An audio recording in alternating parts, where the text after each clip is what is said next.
Hola, bienvenidos, bienvenidas.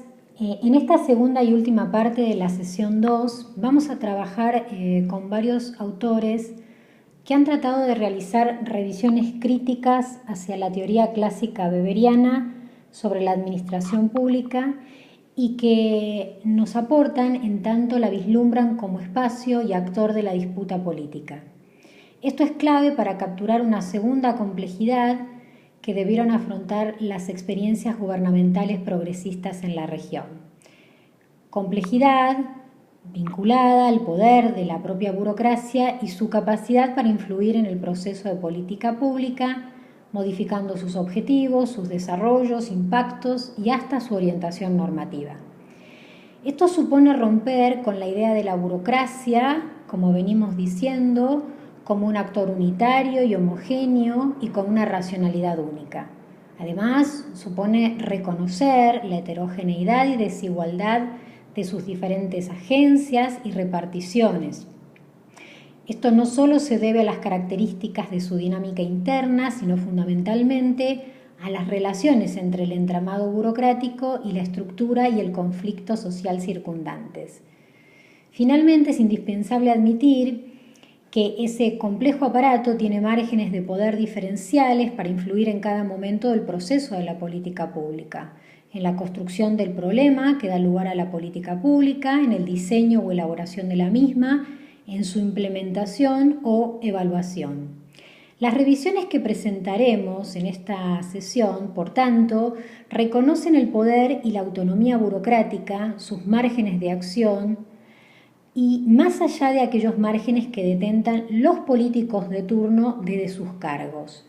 Estas revisiones tratan de explicar cómo y por qué se genera ese poder y esa autonomía y algunos de sus efectos y o consecuencias.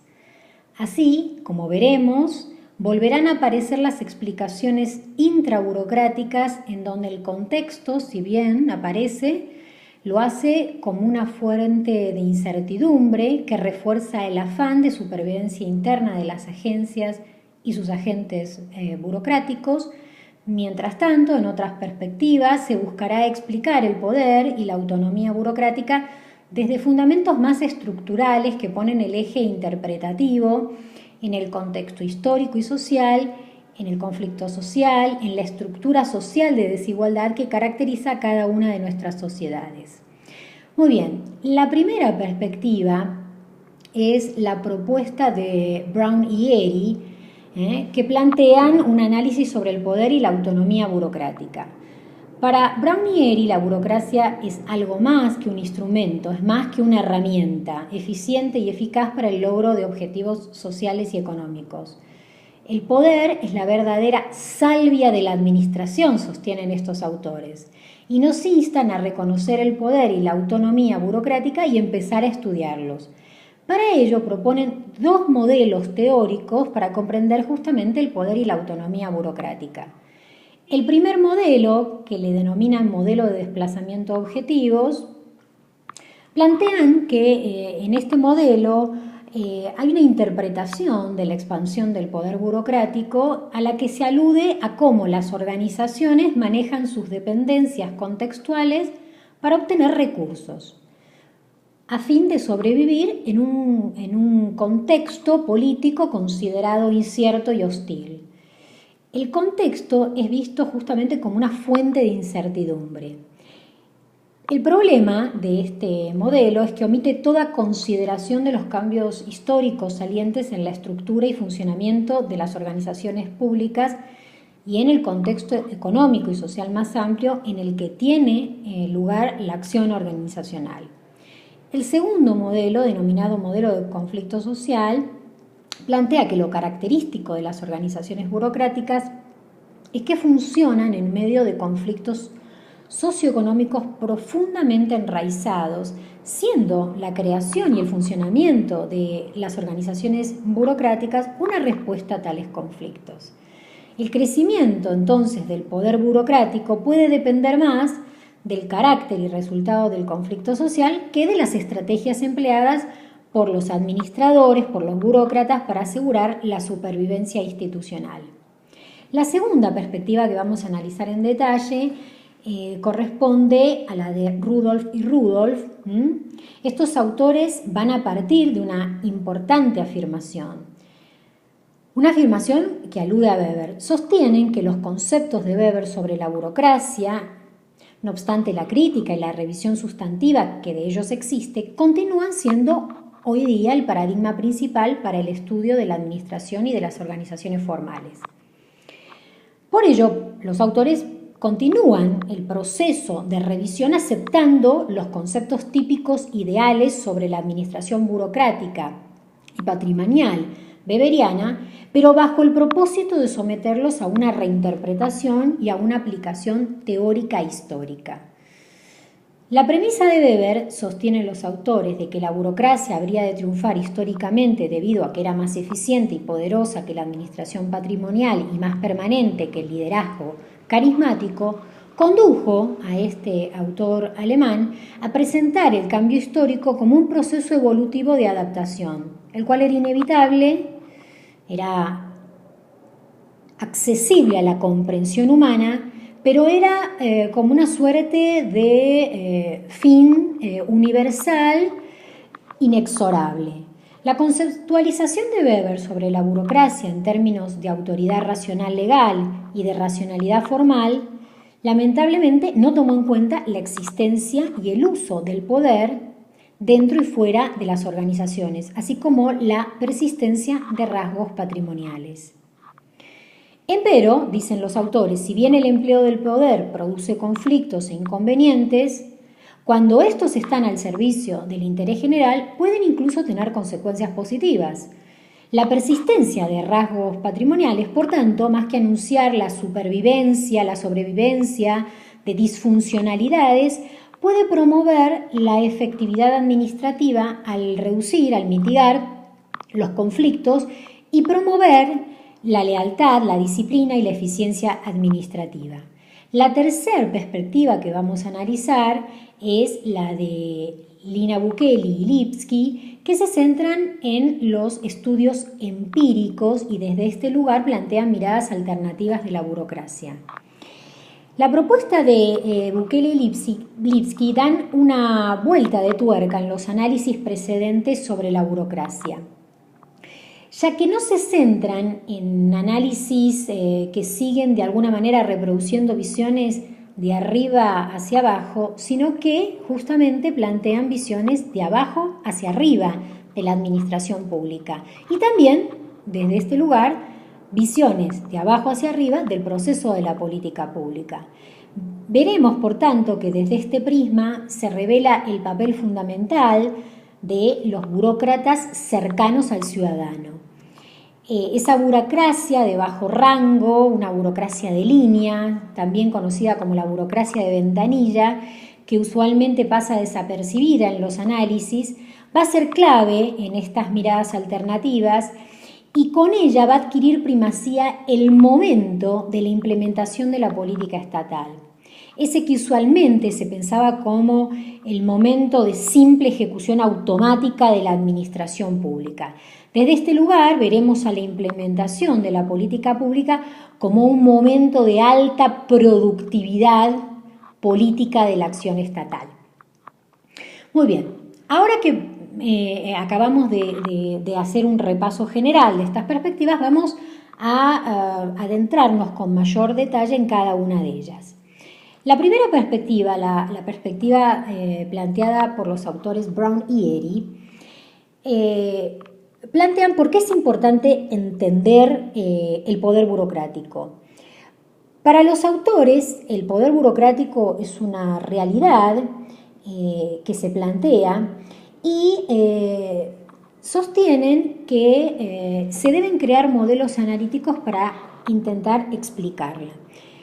Ellos van a describir, van a plantear dos modelos o marcos teóricos conceptuales para el análisis del desarrollo del poder y la autonomía burocrática como instrumento de política económica y social.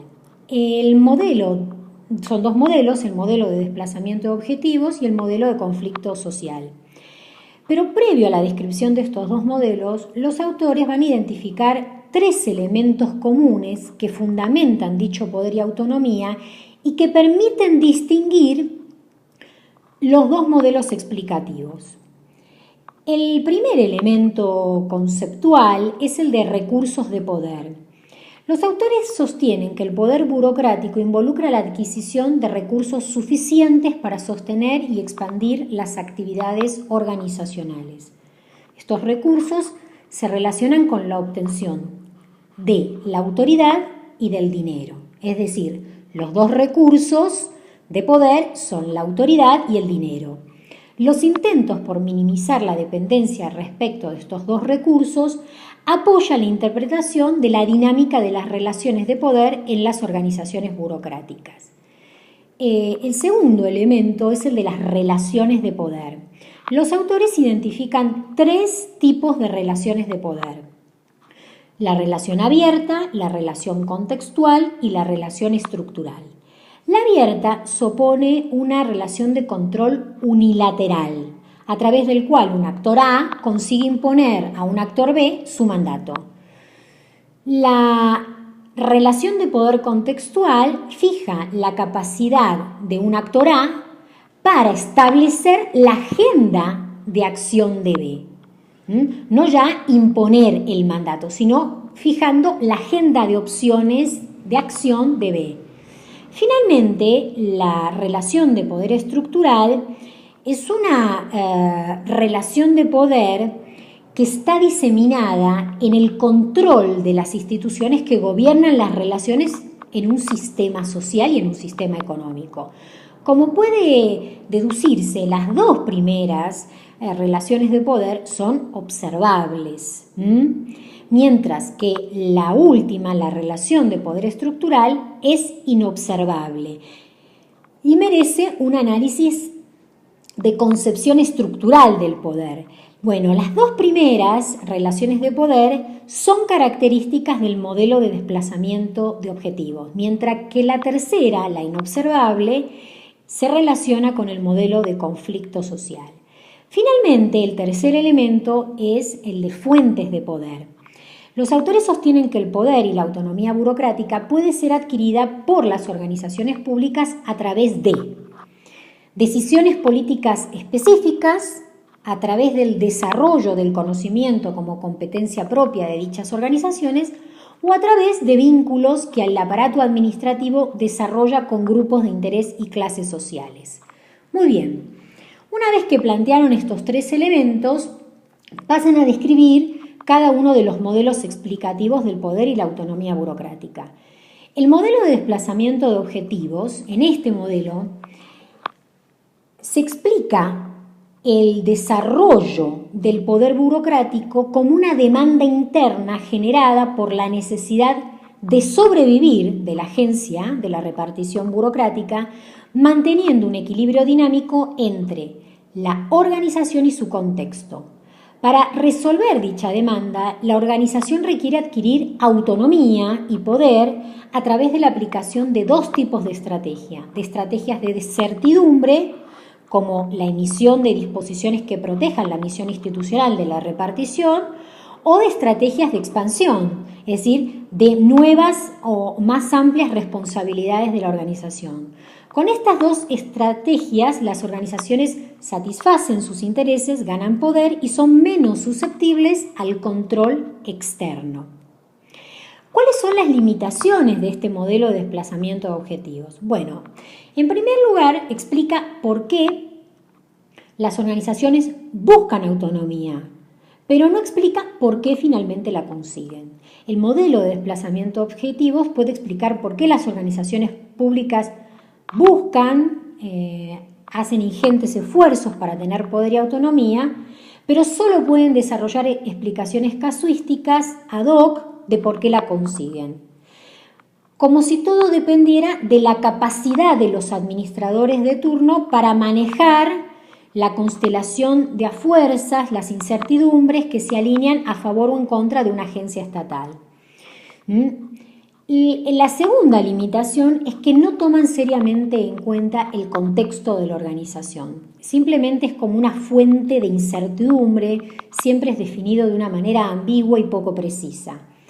El tercer elemento, la tercera limitación, es que concibe al poder como una relación abierta y contextual, más no como una relación de poder estructural. Y finalmente, la cuarta limitación es que no explica por qué una organización puede llegar a tener más poder que otra. Muy bien, el segundo modelo es el modelo del conflicto social. Explica el desarrollo de la autonomía y del poder burocrático a través de los enfrentamientos de intereses estructurales que existen en todas las sociedades capitalistas. ¿Por qué? Son intereses estructurales que buscan mantener o alterar una estructura económica y social determinada. Los intereses estructurales luchan por el control del Estado y son dinámicos entre sí. ¿Cuáles son estos intereses estructurales? Bueno, son de tres tipos. Están los intereses estructurales dominantes, que son ligados a la clase que se beneficia de la organización social existente, del status quo imperante. Están los intereses estructurales desafiantes, ligados a la clase que recién emerge como resultado de cambios tecnológicos, económicos, sociales. Y existen los intereses estructurales reprimidos ligados a la clase que no tiene poder económico y social. Los intereses económicos dominantes, para mantener su hegemonía, van a utilizar estrategias de atención de las demandas de los intereses estructurales reprimidos y también estrategias de tipo corporativas. Estas estrategias van a dar como resultado un sistema administrativo de resolución de conflictos de intereses estructurales en el Estado que cumplen funciones de planificación y compensación a favor de los intereses dominantes. Es decir, va a generar una suerte de autonomía relativa del Estado en ciertas áreas ligados a estos tipos de intereses. ¿Cuáles son las limitaciones más importantes del modelo de conflicto social? Bueno, que al analizar el poder burocrático solo desde la estructura de relaciones sociales y económicas existentes en una sociedad, no opaca la dinámica interna burocrática. La dinámica interna es relevante en tanto esta afecta también la dinámica de los intereses de las diferentes clases sociales. Sin embargo, el modelo de conflicto social no presta atención a esa dinámica burocrática endógena. Concentrémonos en la segunda perspectiva, la perspectiva de los autores Rudolf y Rudolf. Allí va a haber una suerte de revisión crítica a Weber, a los contrastes formales que esa visión plantea y a la visión evolucionista de la historia que Weber también plantea. Para estos autores, el uso heurístico de tipos ideales característico del planteamiento de Weber se basaba en contrastes formales. Los contrastes formales aparecían a su vez como medios para demostrar el cambio histórico desde una autoridad tradicional a una autoridad moderna, racional, legal, y desde una administración patrimonial a una administración burocrática. Ambas administraciones no solo estaban relacionadas heurísticamente, y esto es lo que quieren hacer énfasis los autores, sino históricamente, en tanto medios de organización más o menos evolucionados. Está claro que era más evolucionado, ¿no?, la autoridad moderna racional que la autoridad tradicional. El carisma, por ejemplo, y la administración carismática eran diferentes, y esto lo aclaran los autores y también nosotros lo pudimos ver en la sesión anterior, porque no estaba sujeta a dicha dinámica evolucionista. Como ya planteamos en la sesión anterior, la autoridad carismática no está sujeta a la historia evolucionista. Erupciona en tiempos de cambio rápido, en tiempos revolucionarios o en crisis severas, cuando su el portador de esta autoridad carismática, busca establecer una orientación normativa y un orden social nuevos. Por eso la autoridad carismática carece de persistencia o permanencia a lo largo del tiempo, en el tiempo. En sus formas rutinizadas, supuestamente debería también evolucionar hacia el esquema burocrático como el más evolucionado. Este uso de contrastes formales y de historia evolucionista condujo a Weber a clausurar la idea de una historia abierta y plural, factible de múltiples desenlaces. Si se tiene, por tanto, una concepción diferente del cambio histórico, que es la que plantean Rudolf y Rudolf, se puede utilizar el modelo heurístico de Weber para ver no solo las similitudes y continuidades, sino las diferencias y discontinuidades entre las formas de administración anteriores y posteriores. Y esto es lo que realmente les interesa a los autores. Los contrastes formales de Weber entre administración patrimonial y burocrática opacan características superpuestas que se dan, es decir, se puede dar de manera, digamos, yuxtapuesta una administración de tipo burocrática con algunas características patrimoniales.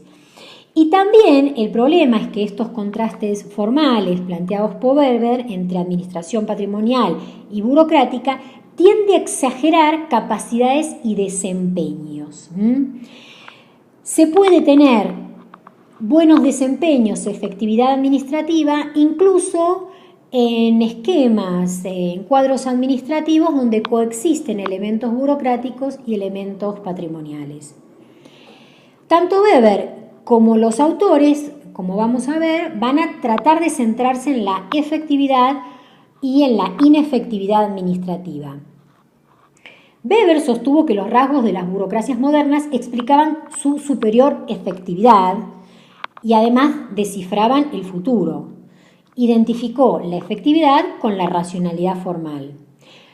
Los autores, Rudolf y Rudolf, a diferencia de Weber, además de rasgos característicos, van a centrarse, y este es un punto clave, en las motivaciones de los participantes de esas organizaciones. Por eso, para ellos, la principal característica de las organizaciones administrativas y el problema central de su efectividad o inefectividad administrativa no pasa por los rasgos formales característicos, sino por el potencial conflicto entre autoridad y poder.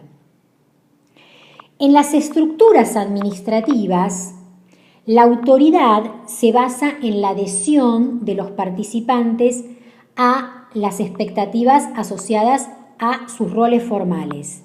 Pero, cuando los motivos y las orientaciones de los ocupantes de esas estructuras administrativas no son congruentes con las expectativas formales del rol, y rara vez lo son, van a sostener los autores, las relaciones son reformuladas no en términos de autoridad, sino en términos de poder.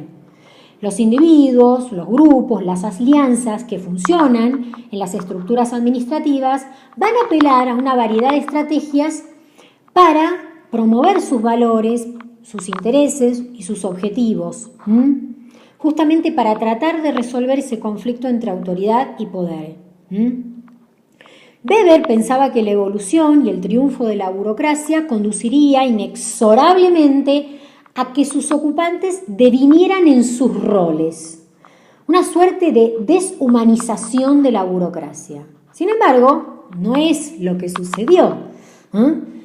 La efectividad administrativa va a depender, por tanto, del grado de congruencia entre autoridad y poder.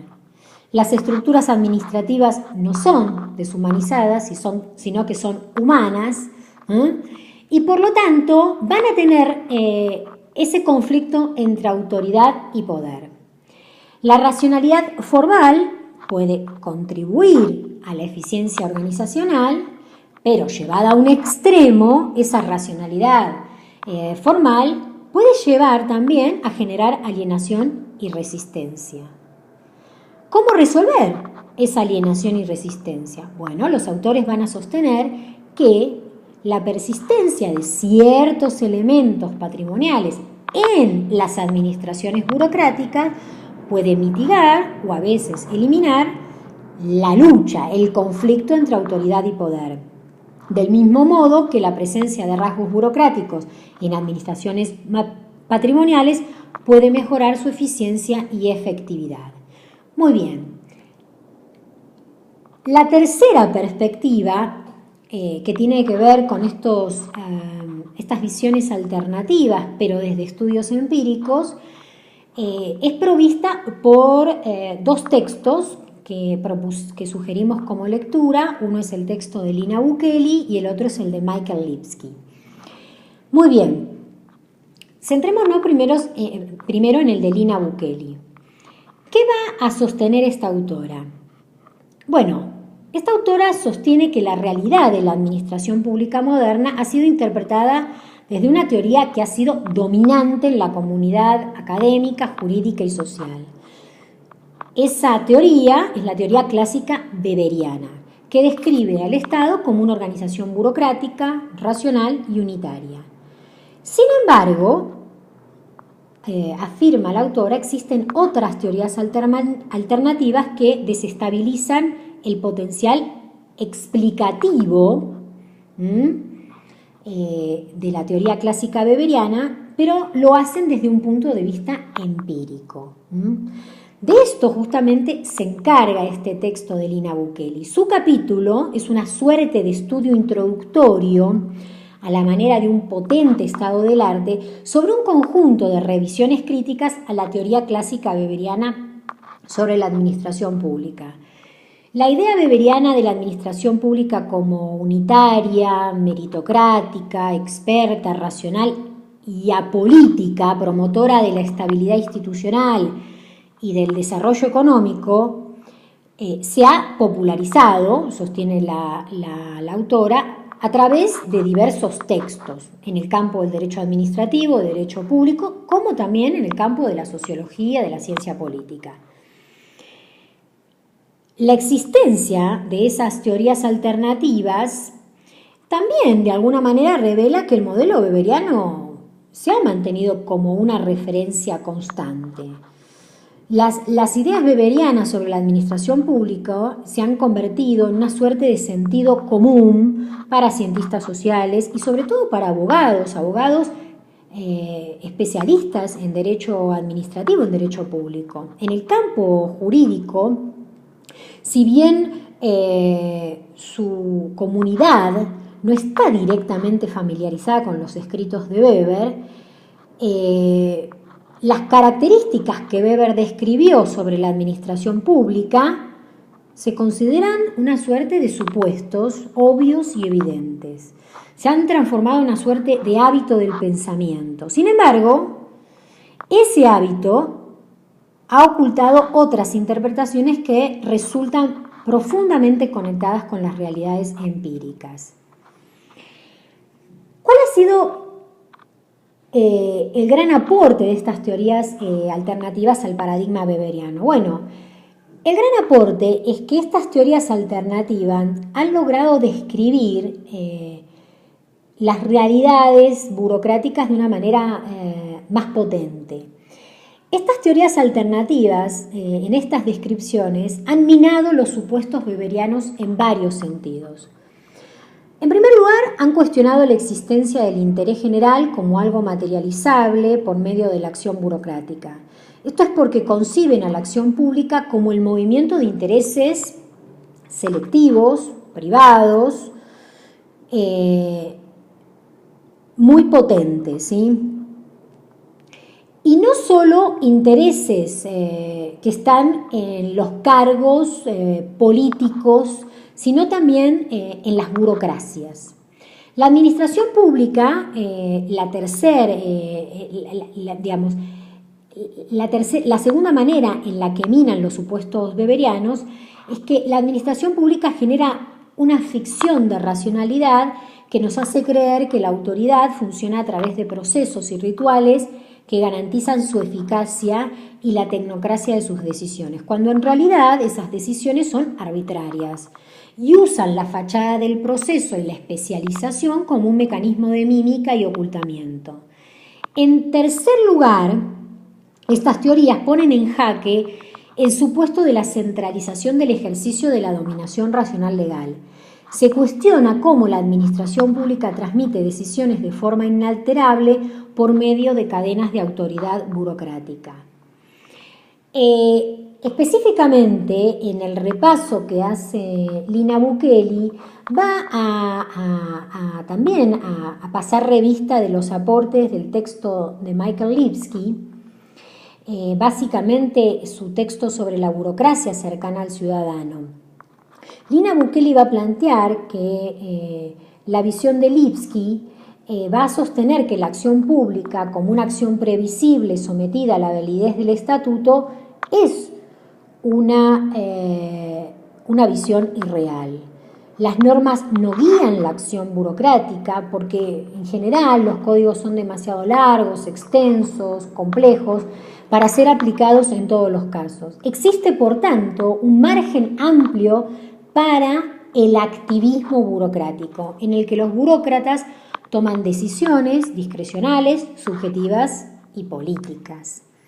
Esto va a destacar el poder de decisión que reside especialmente en un tipo de burócratas, en un nivel de la burocracia que el autor llama los funcionarios de línea o los burócratas cercanos al ciudadano o los burócratas callejeros, son todos sinónimos, concebidos ahora como agentes discrecionales que actúan con un nivel de constricción difuso y distante frente al centro de autoridad, donde presumiblemente ésta reside. Para estas corrientes, los burócratas callejeros o los burócratas cercanos al ciudadano son los verdaderos creadores de política pública. Sus decisiones imponen significados a las políticas fijadas en marcos normativos ambiguos e indeterminados y por tanto muestran que su aplicación nunca es lineal, nunca es causal, nunca es directa y nunca está clausurada. Los sentidos de la política pública no están clausurados. Los burócratas callejeros legislan al mismo tiempo que otorgan derechos particulares en la interacción constante con el público, con el ciudadano, mientras ejercen su función estándar de implementar decisiones políticas abstractas. El funcionamiento de la burocracia callejera va a romper, por tanto, varias dicotomías que funcionaban en el modelo clásico weberiano. ¿Cuáles son algunas de esas dicotomías que rompe esta mirada sobre la burocracia cercana al ciudadano? Bueno, rompe la dicotomía entre política y administración, rompe la dicotomía entre decisores y ejecutores, rompe la dicotomía entre legislación y adjudicación de derechos, rompe la dicotomía entre adjudicación de derechos y ejecución de derechos y rompe la dicotomía entre legislación y ejecución. Lipsky, por tanto, desde este lugar, va a decir Lina Bukeli, mira la acción pública como un continuo en el que los funcionarios crean derecho, aplican derecho y adjudican derecho de manera simultánea e indiferenciable. Por tanto, esta burocracia cercana al ciudadano mantiene distancias importantes con la burocracia weberiana. ¿Por qué es tan importante esta categoría de burocracia cercana al ciudadano? Bueno, Bukeli va a decir que es relevante al menos por 4 razones ocultas para las aproximaciones idealistas y normativas de la administración pública desde el canon weberiano. En primer lugar, porque la burocracia callejera toma decisiones reales de política pública en lugar de solamente implementar decisiones de política precedentes y ajenas. En segundo lugar, porque la burocracia cercana al ciudadano se constituye en agentes discrecionales no constreñidos por la ley, dado que, contrario a las predicciones weberianas, la cantidad de las reglas es siempre proporcional a la cantidad de discreción experimentada por los funcionarios. En tercer lugar, porque estas burocracias cercanas al ciudadano entienden y narran su trabajo en razón del ciudadano y no del Estado de Derecho. Por tanto, dado su posicionamiento material, las burocracias cercanas al ciudadano construyen redes y esquemas de lealtades con los ciudadanos antes que con sus supervisores, con sus jefes o con sus autoridades y distribuyen recursos de acuerdo con estos lazos y solidaridades informales. Nunca o pocas veces en razón de lo que prescribe el estatuto. Y en cuarto lugar, no operan con guiones de sujetos abstractos, sino que son sujetos de carne y hueso. Muy bien, centrémonos ahora más en detalle en el texto de Michael Lipsky para cerrar esta segunda sesión, esta segunda parte de la segunda sesión, que alude al papel crucial de los burócratas cercanos al ciudadano. ¿Cuáles son las aportaciones más potentes del texto de Michael Lipsky? Bueno, Lipsky reconoce desde el inicio la capacidad de los burócratas para definir la política pública. Aunque pueden ser considerados empleados de bajo rango, sostiene, en la práctica constituyen los servicios públicos que presta un gobierno, que presta el Estado. Con independencia de si la política pública se dedica a la entrega de bienes, como la asistencia social, como la entrega de viviendas o conferir un estatus social, por ejemplo, ser considerado un criminal o un enfermo mental, las acciones discrecionales de los burócratas constituyen los beneficios y las sanciones de los programas gubernamentales y determinan el acceso a derechos o el no acceso a derechos y beneficios del gobierno. Además, los ciudadanos de carne y hueso se encuentran, es decir, son puntos de encuentro con el gobierno, interactúan con él mediante aquella burocracia de línea, esa burocracia de ventanilla. Es importante aclarar, dice el autor, y esto es importante tenerlo en cuenta, que esa burocracia cercana al ciudadano describe una realidad física, la realidad física de la posibilidad de la interacción, del encuentro entre empleados públicos y ciudadanos. No es que tiene el concepto de ciudadano cercano al ciudadano, tiene una connotación emocional o afectiva que indique que hay empatía entre el ciudadano y el empleado público. No, se refiere a aquellos que están físicamente cercanos a la ciudadanía, no porque tengan un lazo de afectividad especial o específico con esta, sino por esta realidad física de posibilidad de interacción entre empleado público y ciudadano. ¿Cuáles son los burócratas callejeros típicos?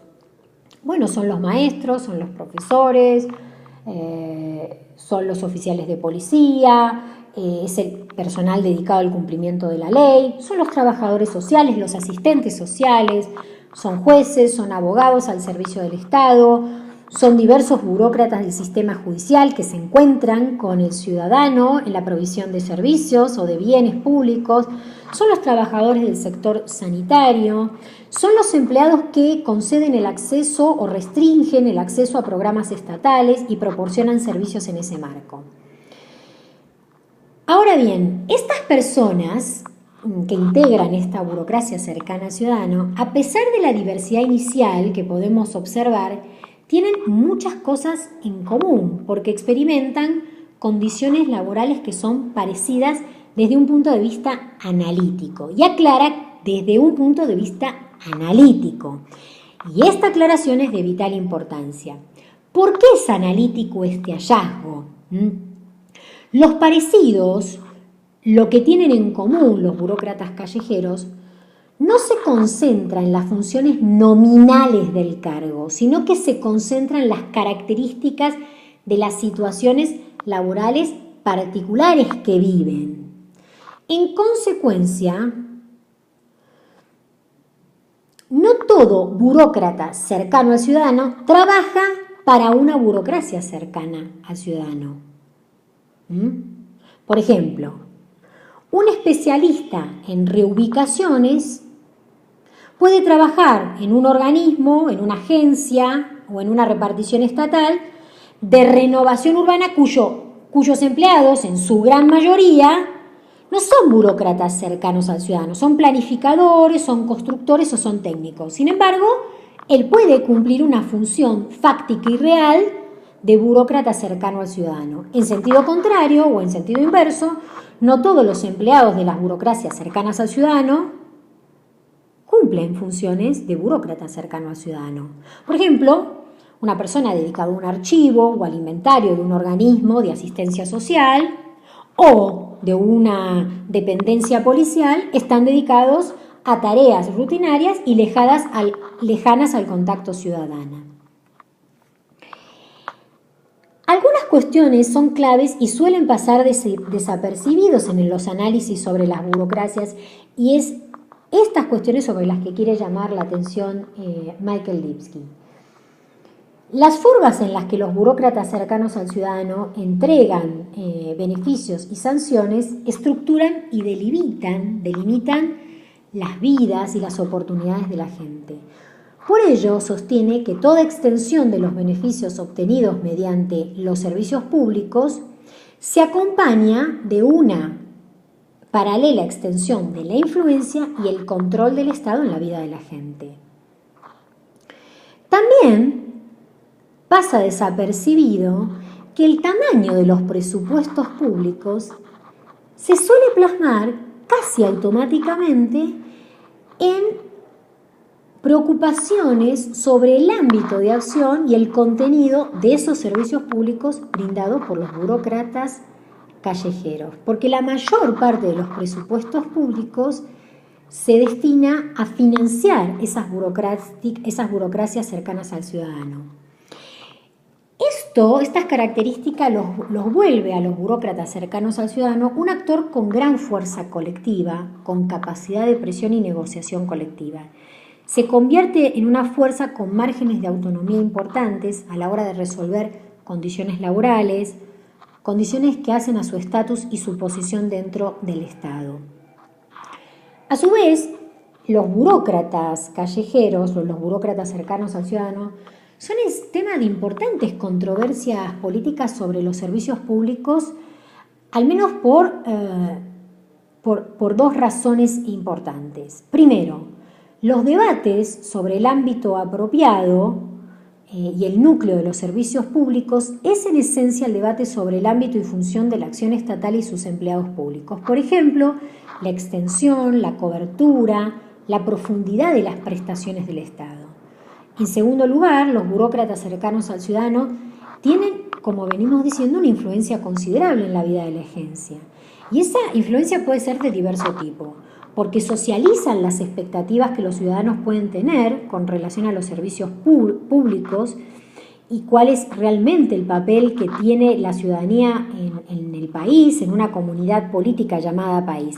Por ejemplo, definen cómo se vive la dependencia o independencia que tienen los ciudadanos hacia las políticas y el entramado institucional de servicios públicos. La pueden vivir como una dependencia legítima o ilegítima. Y los burócratas cercanos al ciudadano participan en esta construcción colectiva. Y además, porque determinan la elegibilidad de los ciudadanos para recibir beneficios y sanciones públicas y supervisan el trato que reciben los ciudadanos en esos programas. Por tanto, y acá volvemos a un punto que hablábamos en la primera sesión, los burócratas cercanos al ciudadano median en diversos y complejos aspectos las relaciones entre Estado y sociedad y tienen la llave de una dimensión fundamental de la ciudadanía. Muy bien, Lipsky va a hablar de dos conflictos claves, dos controversias en los que participan los burócratas cercanos al ciudadano, dos conflictos en los que se detiene, ¿sí? El primero es el conflicto sobre el ámbito y el contenido de los servicios públicos. En este punto va a sostener que los salarios, el presupuesto involucrado en las burocracias cercanas al ciudadano, constituyen una porción realmente importante del gasto público y no hay duda que cuando se está discutiendo el tamaño de los presupuestos públicos, se está discutiendo el ámbito y el contenido de esos servicios públicos que proveen los burócratas cercanos al ciudadano. De los servicios que prestan las agencias y los agentes dedicados al servicio ciudadano, gran parte del empleo público se produce en el rango de estos burócratas. Piénsese, entonces, que si se tiene una política de ampliación de derechos, de mayor acceso a servicios públicos, necesariamente va a involucrar no solo un aumento del presupuesto público, sino un aumento del empleo público y de que ese empleo público en su gran medida va a estar ligado a los burócratas cercanos al ciudadano. ¿Por qué? Porque las burocracias cercanas al ciudadano requieren mano de obra intensiva, sostiene Lipski. Su asunto es proveer servicios mediante gente, mediante empleados y con costos operativos importantes, ¿sí? Costos operativos de estos organismos que reflejan una dependencia importante de trabajadores asalariados.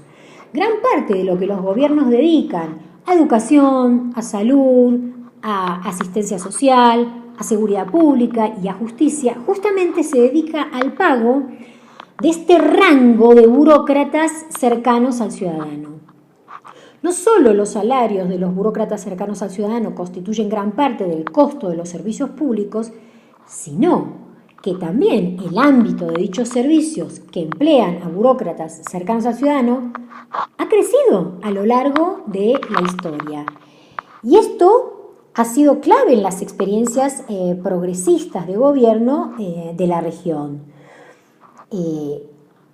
Uno puede observar cómo han crecido y se han ampliado no solo los presupuestos públicos, sino presupuestos públicos destinados a esas burocracias cercanas al ciudadano, porque están atadas a la ampliación de derechos y al mayor acceso a servicios públicos.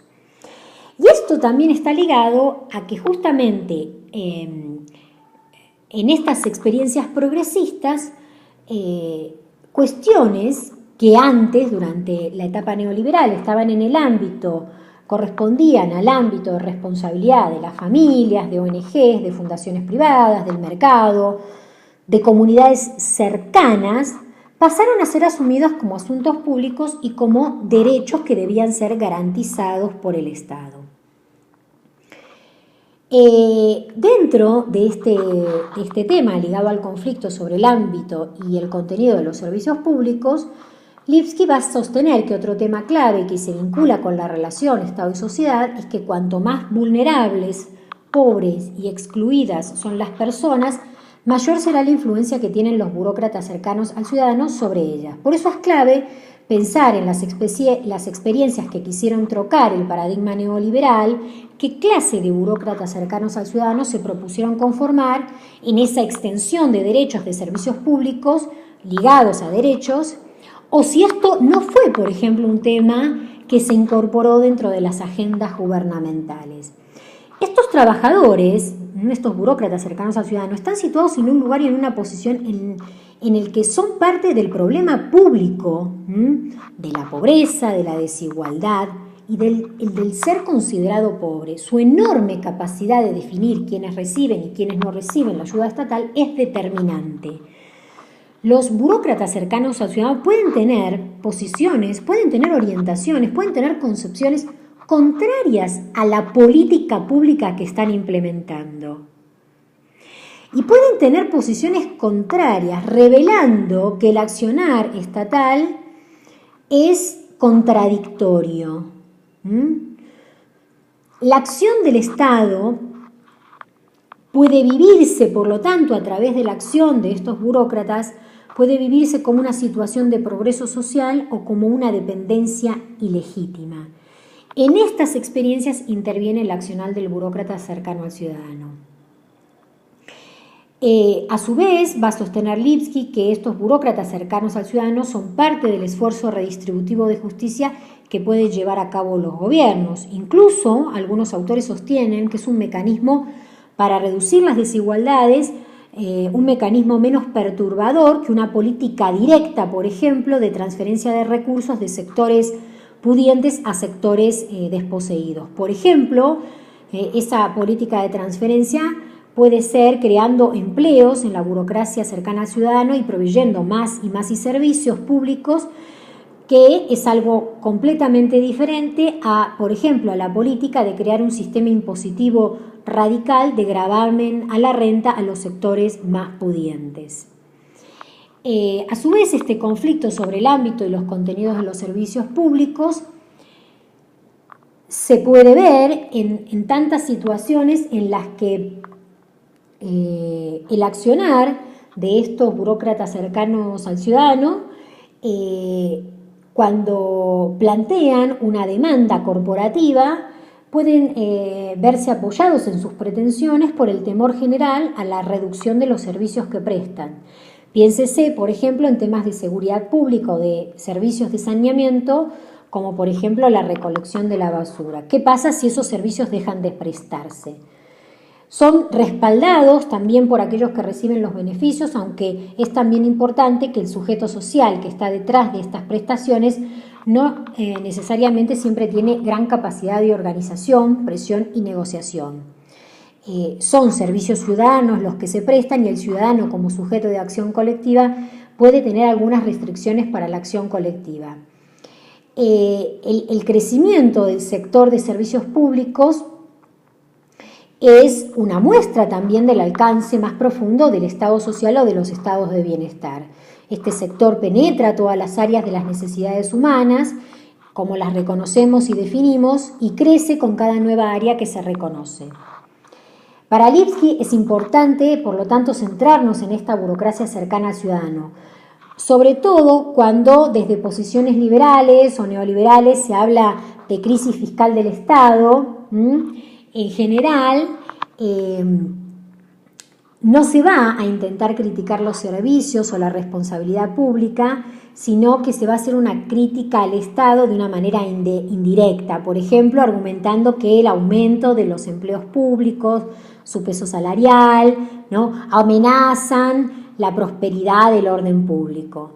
Pero en los hechos, si se quiere ampliar derechos ciudadanos y con ellos se quieren ampliar los servicios y bienes involucrados en esos derechos, se deberá aumentar, por tanto, la burocracia cercana al ciudadano y, por ende, estos empleos y su peso en el erario público.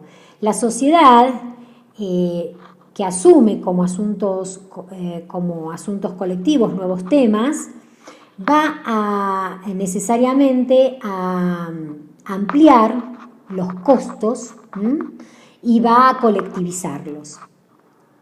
Muy bien, el segundo conflicto que plantea Michael Lipski es el conflicto sobre interacciones con los ciudadanos, el conflicto entre el burócrata callejero y los ciudadanos.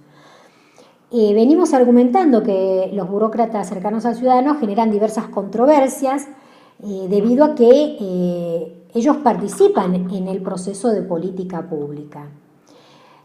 Más una segunda razón de que los burócratas cercanos al ciudadano sean el centro de la controversia es la inmediatez de sus interacciones con los ciudadanos y las repercusiones que tiene su accionar en la vida concreta y real de la gente. La política que lleva a cabo el burócrata cercano al ciudadano se vuelve, por lo tanto, en esa cercanía personal e inmediata. Los burócratas cercanos al ciudadano en el diario accionar toman decisiones sobre la marcha.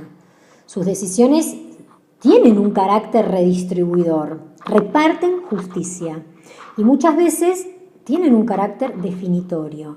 Determinan la elegibilidad para obtener prestaciones públicas.